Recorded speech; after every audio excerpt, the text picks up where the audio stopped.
Welcome to Crushed Husband. Please like the video and subscribe. Let's begin. The moment Sophia's laugh cut across the ballroom, I knew it wasn't for me anymore. My name's Marcus Hale. I'm 32, a pastry chef in New York. Tonight should have been about supporting my fiancé, but from where I sat at our table, she was halfway across the room, leaning into Damon Leclerc like he was the only man alive. Her hand lingered on his sleeve longer than necessary, fingertips sliding down toward his wrist before she pulled back. Damon, chef, restaurateur, mentor, smiled in that slow, deliberate way he reserved for charming critics and investors. I'd seen Sophia light up like this before, but not in months, and never for me lately. I forced my attention to the stage, where the MC droned through another award presentation. The smell of roasted duck and truffle butter floated in from the kitchen, but my stomach was in knots. The black tie crowd murmured around me, their polished laughter bouncing off the chandelier-lit ceiling. Movement caught my eye. A staff coordinator weaving between tables. She stopped beside me with a clipboard. "Glad you could make it," she said casually. "We were told you wouldn't be attending." I frowned. Told by who? She glanced toward the head table, where Sophia was now brushing a non-existent crumb from Damon's lapel. "Sophia mentioned it during planning, said you'd be busy with the restaurant." The words landed like a slap. I'd cleared my entire week to be here. "Guess she got that wrong," I muttered. The coordinator offered an awkward smile and moved on. My jaw tightened. I took a sip of champagne that tasted like warm vinegar and watched Sophia disappear again into Damon's orbit, her sequined gown catching the light with every step. Every time she returned to the table, it was brief, just long enough to check her phone or grab a sip of wine before someone needed her elsewhere. Mostly Damon. He touched the small of her back to guide her through the crowd, an intimate gesture that made my skin crawl. When dessert service started, she wasn't there to see me push a perfect chocolate souffle around my plate, appetite gone. A couple at the next table whispered, stealing glances at me before turning back to watch Sophia laugh at something Damon said. By the time another award winner took the stage, I wasn't hearing a word. My mind replayed the coordinator's tone, polite, almost apologetic, like she'd been told I was irrelevant, like I wasn't supposed to be part of Sophia's night. The applause swelled again, cameras flashed, and Sophia clapped hard for Damon as he accepted an industry award. He leaned down to whisper something in her ear. She laughed, head tilted toward him, hand resting on his arm like it belonged there. The ballroom lights dimmed for the next segment. I sat there, smile fixed in place, a cocktail of confusion, jealousy, and a dread I couldn't shake building in my chest. If you want, I can move straight into scene 2 with the balcony encounter, keeping pacing and tone consistent. The champagne glass was sweating in my hand, and so was I. I slipped out a side door and onto a narrow balcony, the hum of the ballroom replaced by the muffled clatter of plates and the buzz of traffic 2 stories below. Cool air hit my face, sharp enough to slow the pounding in my head. I leaned on the railing, took a long drink, and tried not to picture Sophia's hand on Damon's arm again. The door creaked behind me. "Mind if I join you?" A woman stepped out, maybe mid-30s, hair pinned up in that loose, intentional way that probably took forever to pull off. Slim black dress, dark red lipstick, and the kind of confidence you don't fake. She lit a cigarette, cupping the flame against the wind. "Marcus, right?" she said, exhaling smoke. "I'm Janelle, sommelier at Leclerc's flagship." I nodded. "Yeah, Sophia's fiancé." One eyebrow lifted like she already knew the whole story. "Figured. I've heard about you, and seen, well, the opposite." "Meaning?" I kept my voice flat. She smirked, took another drag. "Just that your fiancé and Damon are close. Everyone at the restaurant's noticed. Some of the line cooks even have a running bet on how long they'll last." The words sat like stones in my stomach. I stared at the streetlights below. "That's harsh, honest," she cut in. "Look, I'm not saying anything you don't already feel in your gut. Damon's got a history with rising female chefs, mentorship that turns into late nights, business trips that aren't about business." I forced a laugh that sounded nothing like me. "People gossip," she shrugged. "Sure, but gossip doesn't usually come with receipts. I've been around long enough to know the patterns." Her tone wasn't cruel, just matter of fact, and that somehow made it worse. "They've been to France together twice in the last year," she added. "Called them scouting trips. Guess that's one way to call it." I took another swallow of champagne, the sweetness suddenly cloying. You're telling me this why? She stubbed out her cigarette. Because I don't like watching good people get blindsided. Damon's a brilliant chef, but he leaves wreckage. And Sophia... She paused, measuring her words. She's not the first to get caught up in it. Won't be the last. My jaw worked, but no sound came out. She patted my arm once, light, almost pitying, then turned back toward the door. Anyway, you seem like a decent guy. Just don't pretend you didn't see it coming. When she disappeared inside, I stayed where I was, glass empty, fingers tied around the stem. The street noise blurred into the dull thump of bass from the ballroom. I was supposed to feel angry, but all I felt was smaller than I'd ever been. I set the glass on the railing and walked back in. The warmth from the champagne was gone by the time I stepped back inside. The air felt heavier now, thick with perfume, roasted meat, and a low undercurrent of chatter. I scanned the room, found them fast. Sophia and Damon were tucked into a semicircular leather booth at the far end, the kind reserved for VIPs. His hand rested low on her waist, not the casual kind of touch you use in public. She leaned in, lips close to his ear, whispering something that made him grin.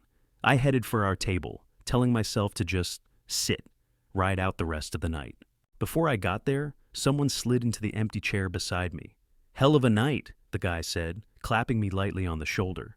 It took me a second to place him. Remy, one of Damon's senior chefs, French accent, perpetual smirk. "Guess so," I said. He poured himself a splash of wine from the bottle at our table without asking. "Honestly, we were all surprised to see you. Most of us thought Sophia was single. She never talks about you at the restaurant." I kept my eyes on my glass. "That right?" "Oh yeah," he said, leaning in like we were sharing a joke. "I figured you two were just... casual. Makes more sense, though. Damon's got a type." I turned to look at him. "A type? Young, talented, ambitious. Needs a mentor." He smirked. "First it was Claire in Paris, then Isabella in Montreal, then... what was her name? Ah, Natalie, down in Miami. All prodigies. All left after things... got complicated." The word landed with a thud. I didn't need a translation. I looked back toward the booth. Sophia was laughing at something, hand still on Damon's arm, like she'd forgotten it was there. As if she felt me watching, she finally glanced up. Our eyes met, just long enough for me to see the flicker of recognition, before she turned back to Damon without moving her hand. Something inside me went still. No yelling, no scene, just... done. I stood, slid my chair in quietly, and left my untouched dessert on the table. The exit was only a few steps away, but it felt like miles through the press of tuxedos and glittering gowns. No one stopped me. No one even noticed. Out on the street, the cold air hit harder than before. I didn't look back. The city lights blurred past as I walked, hands shoved deep in my pockets, cold slicing through my suit jacket. I didn't want to go home. I didn't want to see the neat stack of cookbooks on the kitchen counter, or the champagne chilling in the fridge for after the ceremony. I cut down a side street and spotted the old neon sign. Half the letters burned out, same as it was when I was in culinary school. The Blue Note, not the famous one, just a dim little jazz bar with sticky floors and the kind of quiet that swallows you whole. Inside, it was almost empty. A trio played low on the tiny stage, saxophone and bass humming like they were half asleep. I took a seat at the far end of the bar. The bartender, a woman with close-cropped hair and a faded Ramones t-shirt under her vest, slid me a coaster. "What's your poison?" "Whiskey, neat." She poured without comment, but her eyes lingered. "Rough night?" "Something like that." I took a long pull, the burn anchoring me just enough to speak. "Name's Marcus." "Tara," she said. "I'm a good listener when the music's slow." I stared into the glass. "My fiancé's at a black tie event right now, with her boss. Pretty sure I just watched them audition for a scandal." One of her eyebrows lifted. "You sure?" "No." I took another drink. "But I've been watching her drift for months. Tonight just drew the outline." She leaned on the bar, arms folded. "Outline's enough for some people." "Yeah, well, I've been telling myself she's stressed, busy, focused on her career, making excuses." "Sounds like you're protecting her from the truth," Tara said, "or protecting yourself from it." That hit harder than the whiskey. "I don't have proof," I muttered. "You've got eyes, and you've got the way it makes you feel. That's proof enough if you stop pretending it isn't." I looked away toward the stage. The bass player was nodding along, eyes closed, like nothing outside that room existed. "I've built my whole life around us," I said quietly. "The restaurant we're opening, the apartment, everything. And she's over there laughing at another man's shoulder like I'm a distant memory." Tara topped off my glass without asking. "So either you keep swallowing that, or you remember you've got a spine." I didn't answer. I just drank until her words blurred, the music bled into a dull throb, and the pain dulled enough to stand. By the time I stumbled into the cold, the street was empty. So was I. The headache hit first, then the phone buzzed. I cracked one eye open to see sunlight slicing through the blinds and Janelle's name on the screen. "Got something you should see." Coffee? 10 minutes later, I was under the shower, letting cold water snap me awake. By the time I got to the cafe, she was already there, tucked in a corner booth, with a black coffee and a look that said this wasn't going to be small talk. "Morning," I said, sliding into the seat across from her. She didn't waste time. "I filmed something last night, after you left." She set her phone on the table, screen facing me, thumb hovering over the play button. "You ready?" I nodded. The video was grainy, lit by the dim bulbs of a service corridor. Sophia was pressed against a pantry door, Damon's hand in her hair, their mouths locked like they'd been starving for it. She wasn't pulling away. She was pulling him closer. I felt my jaw tighten, but my voice came out steady. "When?" "After the awards, during the after-party. Everyone was inside drinking champagne, so they probably thought no one would see." The clip ended, looping back to the start. I pushed the phone back toward her. "Why show me?" Janelle's expression hardened. "Because I'm sick of watching him burn through people, and because you deserve to know before you waste any more of your life on her." I leaned back, staring at the steam curling off my untouched coffee. "How many?" "With Damon? Enough to make it predictable." She took a sip of her drink, then lowered her voice. "They're heading to the French Riviera next week, supposedly to scout partnerships." She made air quotes. "You can guess what that means." I didn't answer. The details didn't need my imagination. My eyes had already supplied them. Janelle leaned forward. "Do whatever you want with this, Marcus, but don't let them write the ending for you." I met her gaze. "I won't." We sat in silence a moment, the clatter of dishes and hiss of the espresso machine filling the gap. I thanked her, slid out of the booth, and stepped into the street. The air was crisp, the kind that makes you feel like you can see a mile ahead. And in my head, I already was, past the shock, past the humiliation, into the next move. It was time to stop waiting for proof. Now, I had it, and I knew exactly what to do with it. When I got home, the apartment was quiet except for the faint hum of the fridge. Sophia was at the counter in yoga pants, hair in a loose bun, typing on her laptop. She looked up and smiled like nothing in the world was wrong. "Hey, you're home early," she said. "I was just about to order takeout." "I thought I'd cook," I said, slipping my coat off. "Figured we could have a night in. You can tell me about that conference in Lyon." Her eyebrows twitched, just for a second. "Oh, yeah, it's a pretty big opportunity. Damon's been pushing for me to go. There's some serious networking I can do there." I pulled a pack of chicken from the fridge and set it on the counter. "Sounds important. When is it?" "Next week," she said, sliding her laptop shut. "We'll be meeting potential partners for the new restaurant project. French investors, Michelin inspectors. It's the big leagues." I started chopping garlic, letting the knife's rhythm cover the sound of my breath. "You and Damon traveling together, I'm guessing?" She laughed lightly.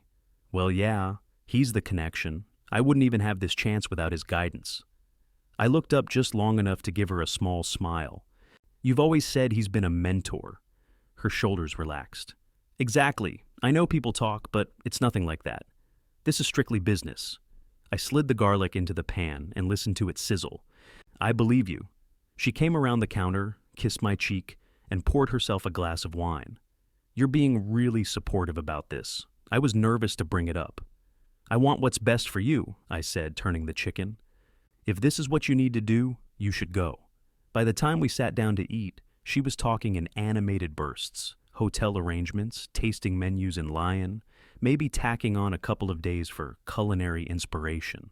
I nodded at the right moments, asked a few more questions, and kept my voice warm. Later, we curled up on the couch, and she fell asleep with her head on my shoulder, wine glass half finished on the table. I eased her onto the pillow and pulled a blanket over her.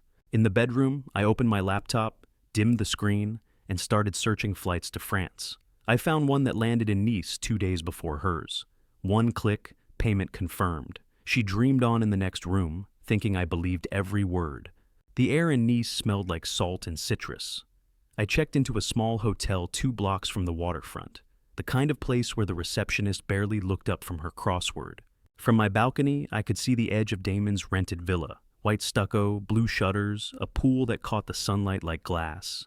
I kept my movements quiet, a different cafe every morning, a camera tucked into my bag, long walks timed to match their schedule. It didn't take long to learn their routine. Day 1, late breakfast on the terrace, wine before noon, swimming until the shadows stretched. I caught them kissing in the pool, Sophia's legs hooked around his waist. The lens didn't lie. Day 2, a seaside lunch, bottles of rosé lined up on the table, then shopping along the cobblestone streets. She slipped her arm through his like it had always belonged there. He stopped to kiss her in the middle of the market, oblivious to the vendors watching. Day 3, a sunset boat ride. I rented a small skiff, stayed far enough back to be nothing but another speck on the water. They fed each other cheese and figs, laughing like honeymooners. I filmed every second. I was heading back toward the harbor when I noticed her. A woman in her 50s, short silver hair, sunglasses, sitting at the dock cafe with a notebook. She watched me longer than most strangers do. When I passed, she called out in lightly accented English. "You're not a tourist," she said. I stopped. "What makes you say that? You've been here 3 days and haven't stepped inside a single museum or church. You only watch them." She tilted her chin toward the villa. My stomach tightened. "You know them?" "I know him," she said, closing her notebook. "Damon Leclerc. I used to write about chefs like him. Now I investigate them." I sat down across from her. "You're a PI?" "Retired journalist, which is almost the same." She studied me. "You're not here for a vacation, you're here for proof." I didn't answer, but I didn't have to. She leaned in. "If you're smart, you'll protect yourself. Legally, financially, emotionally. Men like him, and women who follow them, don't leave quietly." "I've got enough on him to bury a career," I said. "And what about her?" I glanced toward the villa. "I'm not sure yet." Sabine, she told me her name then, smiled like she'd seen this story 100 times. "Be sure before you move. Once you start, you can't take it back." The sun dipped lower, and the waves slapped against the dock. I thanked her, but my eyes stayed on the villa. I'd already decided. I spent the night in my hotel room with Sabine's words still in my head. By morning, I knew exactly what I was going to do. First call was to a legal mediator in New York I trusted, a man who'd helped a friend untangle a messy restaurant partnership. We talked for an hour about co-owned assets, contracts, and how to make sure Sophia couldn't drag me into debt while I cut her out of my life. By the end of the call, the process was in motion. Then I got to work on the envelope. I printed a dozen still shots from my footage, kisses on the boat, hands wandering at the pool, that long shot of them wrapped up in each other at the market. I slid them into a neat stack, added my engagement ring on top, and wrote the note on a single piece of hotel stationery. "She's yours now. Good luck, no threats, no speeches, just the truth." I found the concierge downstairs, a man in a pressed vest who looked like he'd rather be anywhere else. "I need this delivered to Damon Leclerc," I said. "He's staying at Villa Côte Bleu. Private handoff, please. He'll know who it's from." The concierge eyed the envelope, nodded once, and slipped it under the counter. "Consider it done, monsieur." By the time Sophia and Damon were off on their wine-tasting tour in Provence, my bag was packed.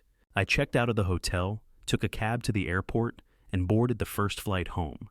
Somewhere over the Atlantic, I imagined him opening that envelope. Maybe he'd laugh, maybe he'd get angry, maybe she'd try to explain. None of it mattered anymore. When the plane touched down in New York, I walked through the terminal lighter than I'd felt in months. The hollow was still there, but it wasn't holding me prisoner. It was just space I could fill with something better. Luis's spare room smelled faintly of coffee beans and fresh bread from the cafe downstairs. I dumped my suitcase in the corner and collapsed onto the bed, the weight of the past week pressing into my bones. He knocked once before leaning in.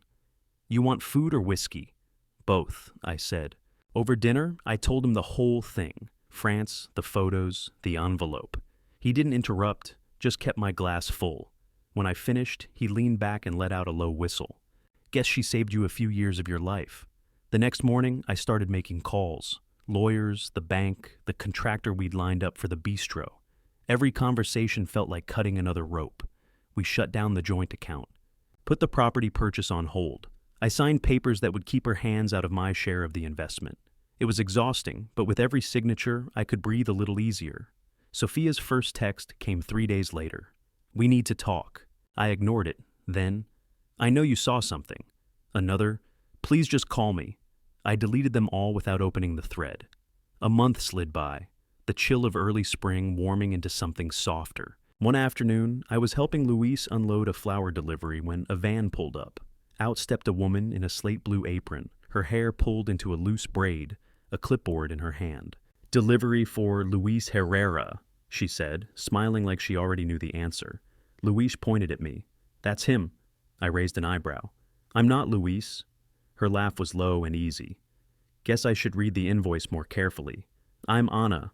Your friend here buys more sugar than my other 10 clients combined." We carried the boxes inside together. She had this way of moving, steady, unhurried, like nothing could throw her off balance. Somewhere between the sugar sacks and the spice jars, we got talking about pastries. "You ever use candied orange peel with cinnamon shortbread?" she asked. "Only when I want people to think I'm a genius," I said. Her grin widened. "I like you already." By the time she left, we'd traded numbers, strictly for supplier orders, of course.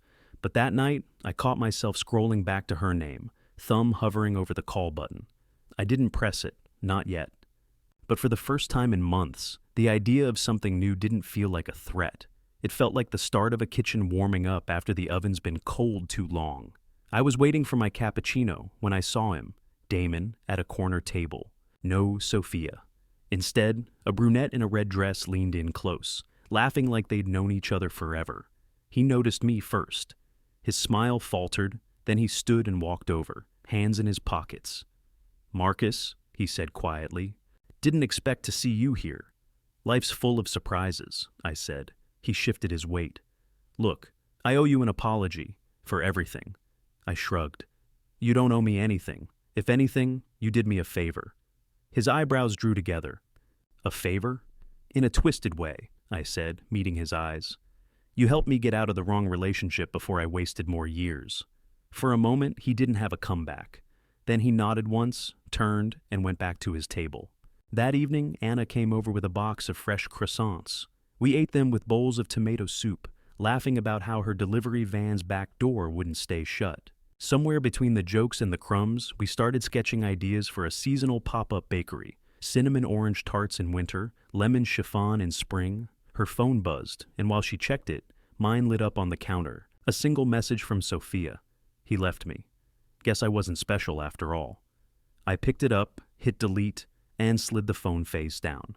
Anna looked up. "Everything okay?" "Yeah," I said, smiling at her. "Better than okay."